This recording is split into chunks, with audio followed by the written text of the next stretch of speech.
क्या आप कभी ये सोचते हैं कि अमीर बनने के लिए सिर्फ मेहनत ही काफी है, या फिर ये कि कुछ लोगों की किस्मत ही अच्छी होती है? आज मैं आपको एक ऐसी किताब की कहानी सुनाने जा रही हूँ जो लाखों लोगों की जिंदगी बदल चुकी है। एक ऐसी किताब जो बताती है कि कैसे सोचने का तरीका ही आपकी दौलत और सफलता की नींव बनता है। नाम है थिंक एंड ग्रो रिच और इस किताब के लेखक हैं नेपोलियन हिल। ये सिर्फ अमीर बनने की किताब नहीं है, बल्कि एक सोचने का सिस्टम है। नेपोलियन हिल ने 25 साल तक 500 से ज्यादा लोगों का सफल इंटरव्यू लिया, जैसे Henry Ford, Thomas Edison, Alexander Graham Bell and Andrew Carnegie. उनका मकसद था, क्या हर सफल इंसान की सोच और आदतों में कोई कॉमन सूत्र है?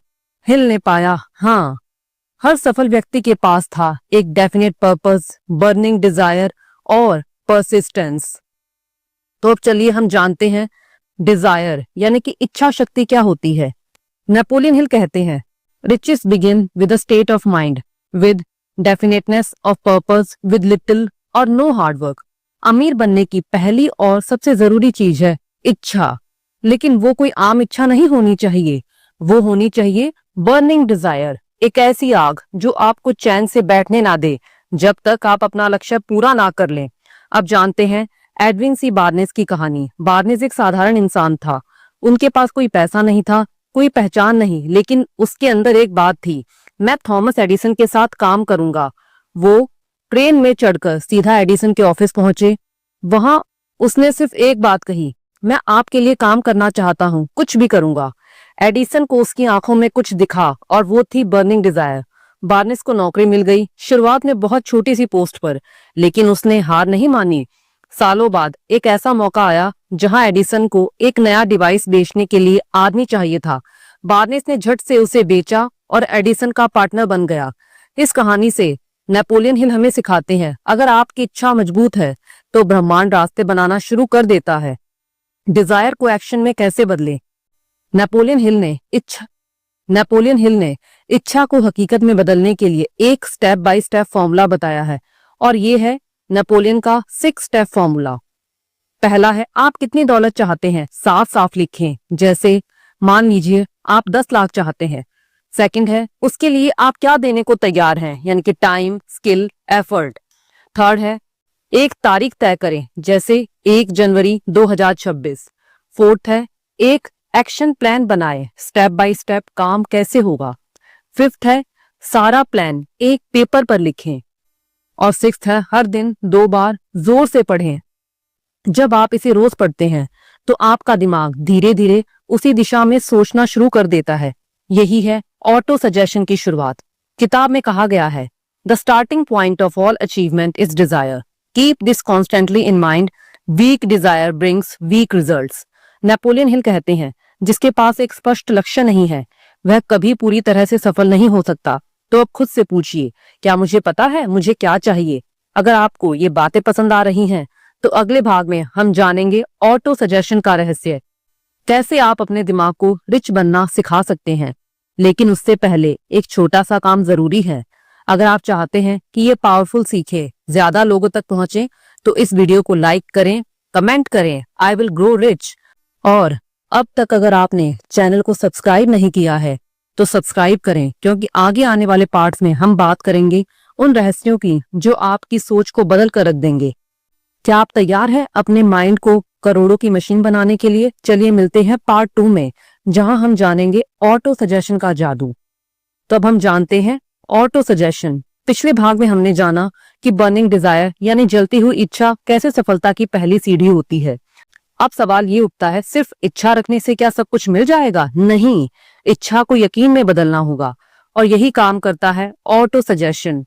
ऑटो सजेशन यानी कि जब आप खुद को बार बार आदेश देते हैं। नेपोलियन हिल कहते हैं, auto suggestion is the agency of communication between the conscious mind and the subconscious. यानी जब आप कोई बात बार बार अपने दिमाग से कहते हैं तो वो सीधा आपके सबकॉन्शियस माइंड में उतर जाती है, और फिर वही सबकॉन्शियस माइंड उसे सच्चाई में बदलने की कोशिश करता है। मान लीजिए आप हर दिन अपने आप से कहते हैं, मैं लायक नहीं हूं, मुझसे नहीं होगा, मेरी किस्मत खराब है, तो आपका सबकॉन्शियस माइंड भी यही मान लेगा। लेकिन अगर आप खुद से कहते हैं, मैं सफल हूं, मेरे अंदर अपार क्षमता है, मैं अमीर बनूंगा, तो आपका सबकॉन्शियस माइंड उसे सच मानकर वैसा माहौल बनाना शुरू कर देता है। अब जानते हैं ऑटो सजेशन के लिए 3 स्टेप टेक्निक। पहला है अपना लक्ष्य स्पष्ट और सकारात्मक भाषा में लिखें, जैसे मैं 1 जनवरी 2026 तक 10 लाख कमाऊंगा।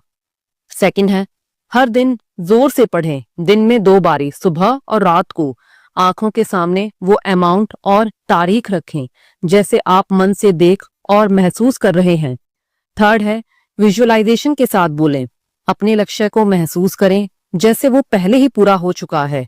नेपोलियन हिल कहते हैं subconscious mind can't differentiate between real और इमेजिनेशन, यानी अगर आप लगातार कुछ सोचते हैं तो दिमाग उसे हकीकत मानने लग जाता है। अब जानते हैं एक सच्ची कहानी। एक सेल्समैन जिसने कभी टारगेट पूरा नहीं किया था, उसने बस एक बदलाव किया। हर दिन सुबह और रात को खुद से कहता, मैं हर महीने 1 लाख का टारगेट पूरा करता हूँ, कस्टमर मुझसे खरीदना पसंद करते हैं, मैं आत्मविश्वास से बात करता हूँ। 3 माह बाद वो लगातार टॉप परफॉर्मर बन गया।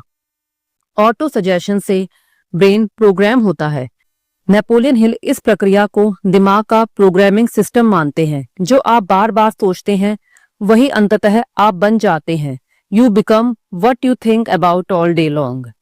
हर दिन अफर्मेशन पढ़ते समय इमोशन और फेथ जरूर जोड़ें। खाली रट्टा लगाने से कोई असर नहीं होगा। यही है ऑटो सजेशन का जादू। जब आप बार बार खुद को एक ही पॉजिटिव आदेश देते हैं तो आपकी सोच, फीलिंग और एक्शन बदलने लगते हैं। तो अब तक आपने सीखा बर्निंग डिजायर कैसे पैदा होती है, ऑटो सजेशन से उसे कैसे यकीन में बदला जा सकता है। तो अगले भाग में हम बात करेंगे फेथ यानी विश्वास की ताकत की। तो आपने देखा कि डिजायर और ऑटो सजेशन आपके दिमाग की जमीन तैयार करती हैं, लेकिन इस बीज को अंकुरित करने के लिए एक और चीज चाहिए और वो है फेथ यानी कि अडिग विश्वास। नेपोलियन हिल कहते हैं faith is the head chemist of the mind, मतलब विश्वास वो रसायन है जो आपके विचारों को आपकी हकीकत में बदलता है। विश्वास जो इंसान को नामुमकिन से लड़ने की हिम्मत देता है। जब आप किसी चीज पर पूरा भरोसा करते हैं, चाहे वो लक्ष्य हो, खुद की क्षमता हो या भगवान का साथ, तो आप उस दिशा में बिना हिचक काम करते हैं। नेपोलियन हिल लिखते हैं what ever the mind can conceive and believe it can achieve, यानी आपका दिमाग जो भी सोच सकता है और उस पर भरोसा कर सकता है, आप उसे पा भी सकते हैं।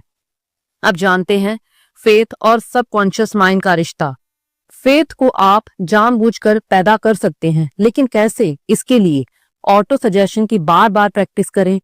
हर बार जब आप खुद से कुछ पॉजिटिव कहते हैं और उसे विजुअलाइज करते हैं, महसूस करते हैं, आपका दिमाग उस बात पर यकीन करना शुरू कर देता है।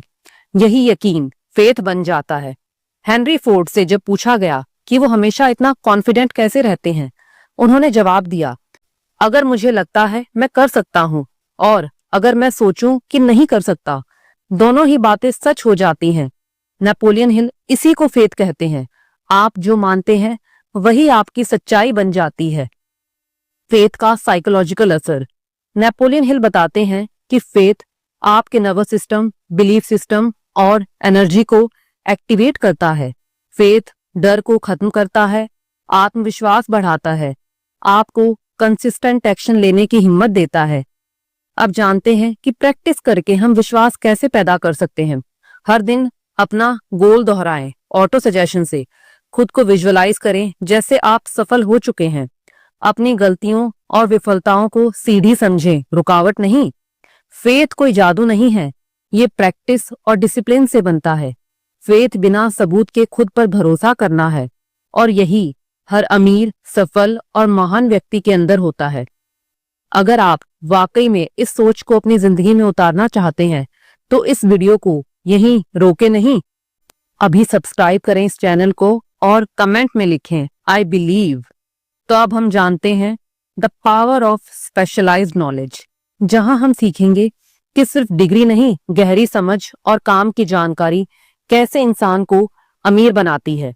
नेपोलियन हिल हमें बताते हैं knowledge is not power, it's only potential power, यानी ज्ञान में ताकत तभी है जब उसे सही तरीके से इस्तेमाल किया जाए। अब सवाल उठता है कैसा ज्ञान और कैसे इस्तेमाल करें? तो जवाब है स्पेशलाइज्ड नॉलेज, यानी ऐसा ज्ञान जो एक निश्चित काम या उद्देश्य के लिए सीधा काम आए। अब जानते हैं general knowledge versus specialised knowledge. आपको स्कूल और कॉलेज में बहुत कुछ सिखाया गया होगा, लेकिन क्या वो ज्ञान आपको अमीर बना पाया?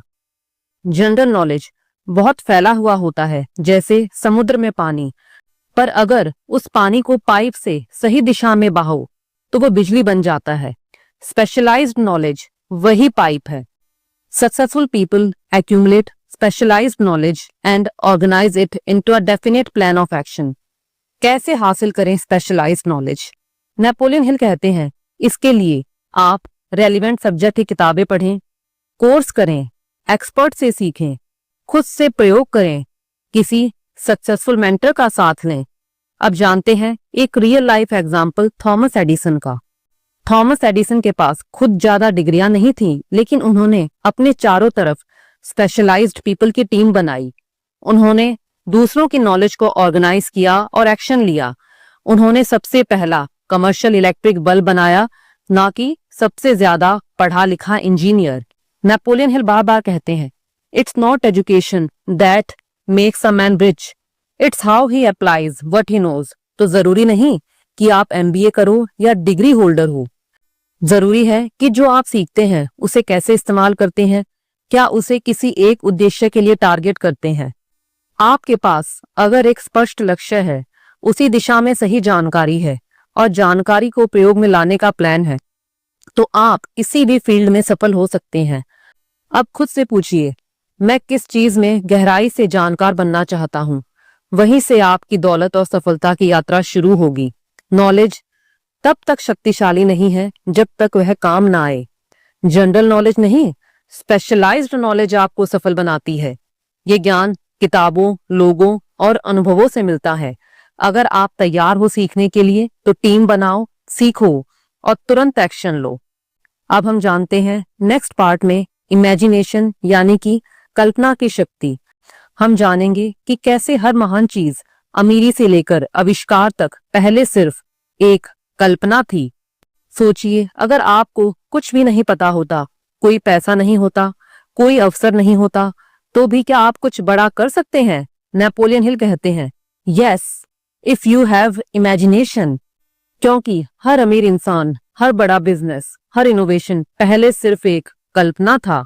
कल्पना अमीरी की कार्यशाला है। नेपोलियन हिल इमेजिनेशन को दो भागों में बांटते हैं। सिंथेटिक इमेजिनेशन, जिसमें आप पहले से मौजूद आइडियाज को जोड़कर कुछ नया बनाते हैं, उदाहरण के लिए पुराने बिजनेस मॉडल को थोड़ा अलग करके नया स्टार्टअप बनाना। और दूसरी है क्रिएटिव इमेजिनेशन। इसमें कुछ ऐसा आता है जो पहले कभी नहीं था, एकदम नया विचार, जैसे वायरलेस फोन की कल्पना करना जब सारे लोग तार से बात कर रहे थे। अमीरी के लिए कल्पना क्यों जरूरी है? The only limit to your income is the extent of your imagination. आपकी कमाई, आपका बिजनेस, आपके सपने सब वहीं तक पहुंचते हैं जहां तक आपकी कल्पना होती है। बिल गेट्स ने MS-DOS की कल्पना की, स्टीव जॉब्स ने एक पॉकेट में दुनिया भर के म्यूजिक की, राइट ब्रदर्स ने हवा में उड़ने की। सब इमेजिनेशन से शुरू हुआ। अब हम जानते हैं कोका कोला का रियल लाइफ एग्जाम्पल। नेपोलियन एक बिजनेसमैन का जिक्र करते हैं जिसने एक डॉक्टर से सिर्फ $500 में एक सिरप का फॉर्मूला खरीदा। उसने कल्पना की कि अगर ये मेडिसिन लोगों को टेस्ट के लिए बेची जाए तो। वहीं से शुरू हुआ कोका कोला का एम्पायर। आप अपनी इमेजिनेशन कैसे बढ़ा सकते हैं? हर दिन शांत बैठकर 15 मिनट कल्पना कीजिए, मैं अपने लक्ष्य को पाने के लिए क्या क्या नया कर सकता हूँ। कुछ नया सोचने से डरे नहीं, पहले मजाक उड़ाया जाएगा, बाद में तारीफ होगी। एक डायरी रखें जहां आप अपने विचार, स्केच और प्लान्स लिखते रहें। दूसरों के आइडिया को सुनिए, इमेजिनेशन वहीं से भी जगती है। Imagine your goal. अब आंखें बंद कीजिए, अपनी ड्रीम लाइफ देखिए, उस घर को देखिए जिसमें आप रहना चाहते हैं, उस पैसे को, उस सक्सेस को महसूस कीजिए। अब सोचिए, क्या मैं उस जीवन की कल्पना कर सकता हूं जिसमें मैं रिच हूं? क्योंकि नेपोलियन हिल कहते हैं, जो आप सोच सकते हैं वो आप बन सकते हैं। इमेजिनेशन ही असली फैक्ट्री है जहां अमीरी का जन्म होता है। सिंथेटिक और क्रिएटिव दोनों इमेजिनेशन की जरूरत होती है। दुनिया के सारे सक्सेसफुल लोगों की शुरुआत इमेजिनेशन से हुई। आप भी हर दिन अपने सपनों की कल्पना करके उसे असलियत में बदल सकते हैं। तो चलिए अगले भाग में हम सीखेंगे ऑर्गेनाइज्ड प्लानिंग, यानी जब सपना देखा जा चुका है तो अब उसे पाने की ठोस रणनीति बनानी है। ऑर्गेनाइज्ड प्लानिंग का मतलब क्या है? सपनों को पाने के लिए स्टेप बाय स्टेप ब्लूप्रिंट बनाना जो स्पष्ट, व्यवहारिक और समयबद्ध हो। नेपोलियन हिल कहते हैं, और सफल व्यक्ति के पास एक टीम होती है, एक योजना होती है और हर दिन का एक टारगेट होता है। योजना बनाने के 6 जरूरी कदम हैं।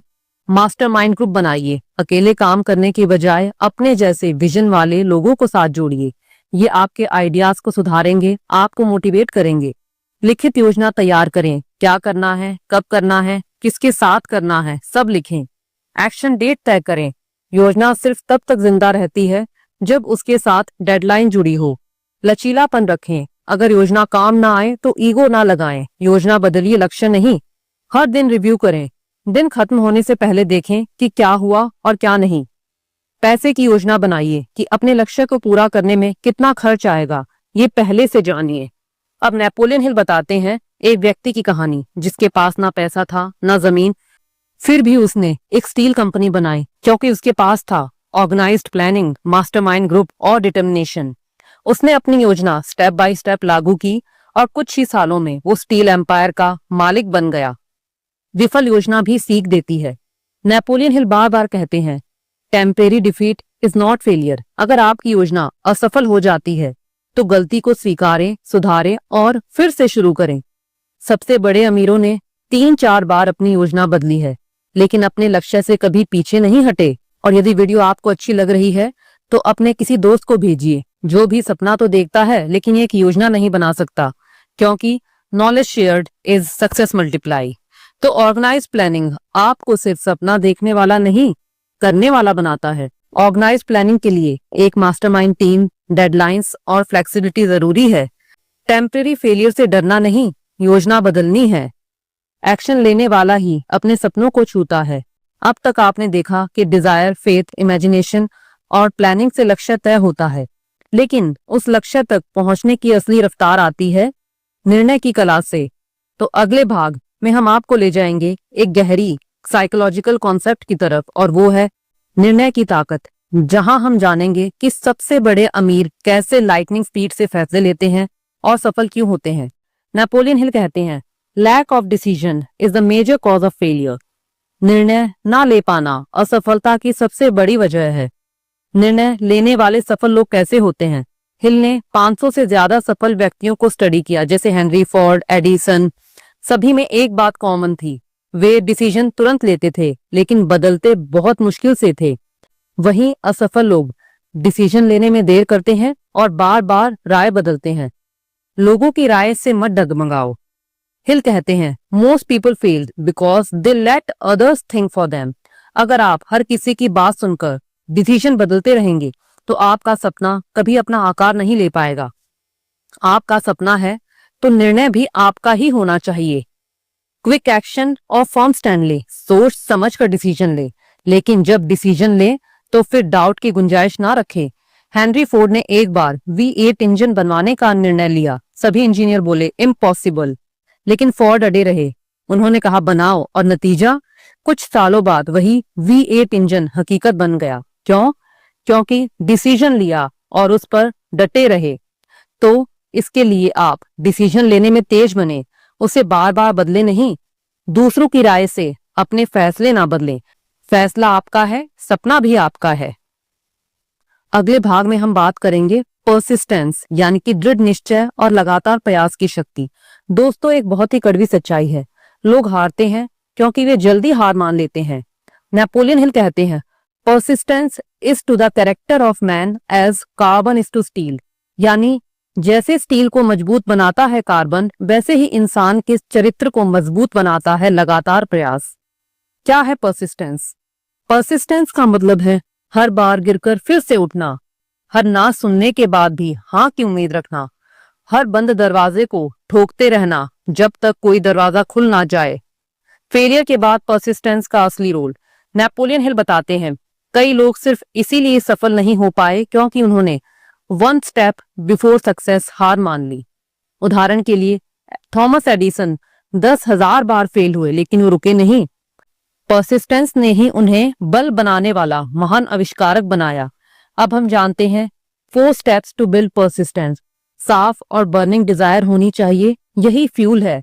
एक क्लियर प्लान हो जो हर दिन आपको डायरेक्शन दे। ऑटो सजेशन, खुद को रोज याद दिलाना कि मैं रुकने वाला नहीं हूं। सपोर्ट सिस्टम होना चाहिए, अपने आसपास ऐसे लोग रखें जो आपको इंस्पायर करें, ना कि डिस्करेज। किसे सबसे ज्यादा जरूरत है परसिस्टेंस की? स्टूडेंट्स जो बार बार फेल हो रहे हैं, जॉब सीकर्स जिन्हें नौकरी नहीं मिल रही, क्रिएटर्स जिनकी मेहनत वायरल नहीं हो रही, एंटरप्रेन्योर्स जिनके आइडियाज बार बार रिजेक्ट होते हैं। हिल कहते हैं, अगर आप रुक गए तो वो सपना वहीं रुक जाएगा। इस कोट को दिल में बिठा लीजिए। Success is achieved by those who keep trying with whatever they have. जिनके पास जो भी है उसी से कोशिश करते रहने वाले ही सफल होते हैं। तो परसिस्टेंस का मतलब होता है हार ना मानना। असली परीक्षा उसी समय होती है जब सब कुछ खिलाफ हो। जो वहीं टिक जाता है वही असली विजेता बनता है। अगले भाग में हम सीखेंगे पावर ऑफ द मास्टरमाइंड, यानी अकेले नहीं, साथ मिलकर सफलता की ऊंचाइयों तक कैसे पहुंचा जाए। नेपोलियन हिल कहते हैं, no individual may have great power without availing himself of the mastermind. यानी कोई भी व्यक्ति बड़ी सफलता तब तक नहीं पा सकता जब तक वह मास्टरमाइंड का लाभ ना उठाए। मास्टरमाइंड क्या है? हिल के मुताबिक मास्टरमाइंड का मतलब है 2 या 2 से अधिक लोग जो एक साथ जुड़कर एक समान लक्ष्य के लिए सोचते हैं, काम करते हैं और एक दूसरे की ऊर्जा को बढ़ाते हैं। ये केवल टीम नहीं होती, ये होती है दिमागों की शक्ति का संगम।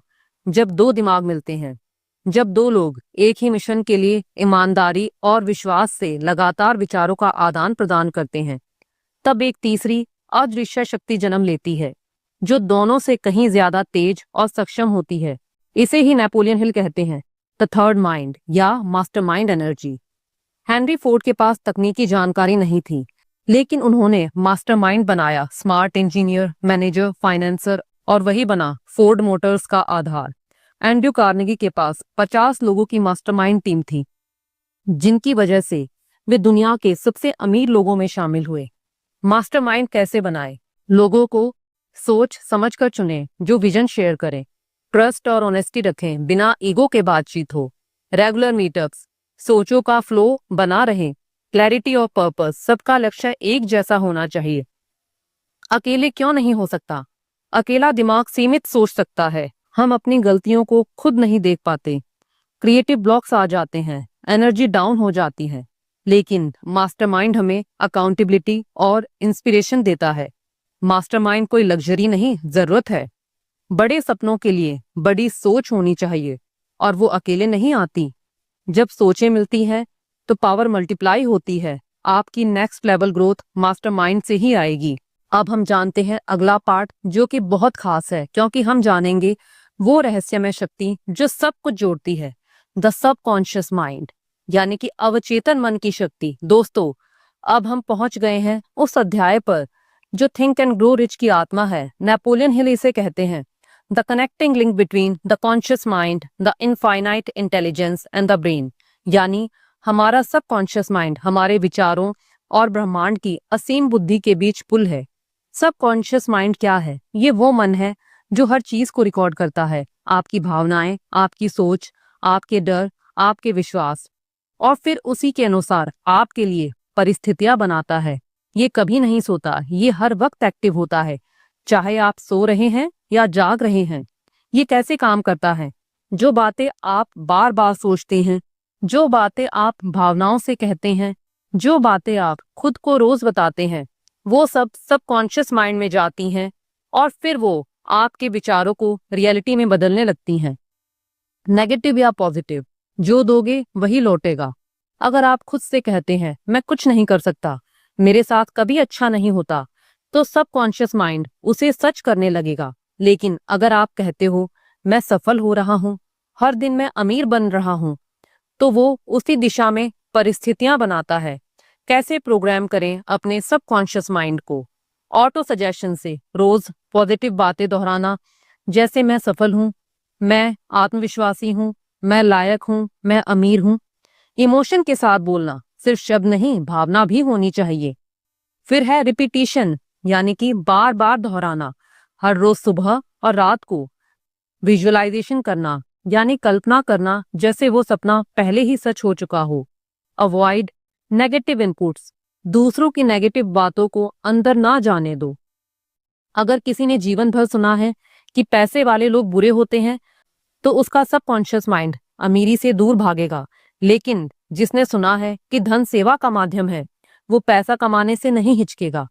यही फर्क बनाता है करोड़पति और संघर्षरत इंसान। नेपोलियन हिल मानते हैं कि जब सबकॉन्शियस साफ होता है तो वो खुद को इनफाइनाइट इंटेलिजेंस से जोड़ लेता है। यहीं से आता है इंट्यूशन, यहीं से मिलती है सही समय पर सही सलाह, यहीं से निकलते हैं ब्रह्मांड के रहस्य। सबकॉन्शियस माइंड आपका सेवक है, जो कहोगे वही करेगा। इसे डर से नहीं, विश्वास और उद्देश्य से भरो। ये आपकी सोच को हकीकत में बदलने की मशीन है। तो अगले भाग में हम बात करेंगे द ब्रेन, एक ऐसा रिसीवर जो आपके विचारों को दुनिया तक भेजता है और दूसरों के विचारों को पकड़ता भी है, बल्कि एक ब्रॉडकास्टिंग और रिसीविंग स्टेशन भी है। नेपोलियन हिल कहते हैं, your brain is a powerful broadcasting and receiving station for thought. हमारा ब्रेन क्या करता है? ये विचारों को ऊर्जा के रूप में ब्रॉडकास्ट करता है। ये दूसरे लोगों के विचार भी रिसीव करता है। यही वो माध्यम है जो हमें इनफाइनाइट इंटेलिजेंस से जोड़ता है। जब आप सोचते हो, आपके विचार सिर्फ आपके दिमाग तक सीमित नहीं रहते, वे एक फ्रिक्वेंसी पर यूनिवर्स में फैलते हैं और वैसे ही ऊर्जा को आकर्षित करते हैं। इसे ही लॉ ऑफ वाइब्रेशन कहते हैं। जब आप अपनी इच्छा को भावना के साथ सोचते हैं, तो आपका दिमाग हाई फ्रिक्वेंसी वेव्स भेजता है और यही आपको वैसी ही परिस्थितियों और लोगों से मिलवाती है। ब्रेन को कैसे ट्यून करें? फालतू बातों से दूरी रखें, पॉजिटिव और उद्देश्यपूर्ण विचार सोचें, बार बार विजुअलाइजेशन करें, मास्टरमाइंड ग्रुप बनाएं, शक्तिशाली दिमागों से जुड़ें। आपका ब्रेन सिर्फ थिंकिंग टूल नहीं है, यह एक मैग्नेट और ट्रांसमीटर है। जो सोचोगे वही ब्रॉडकास्ट करोगे और वही जिंदगी में खींच लाओगे।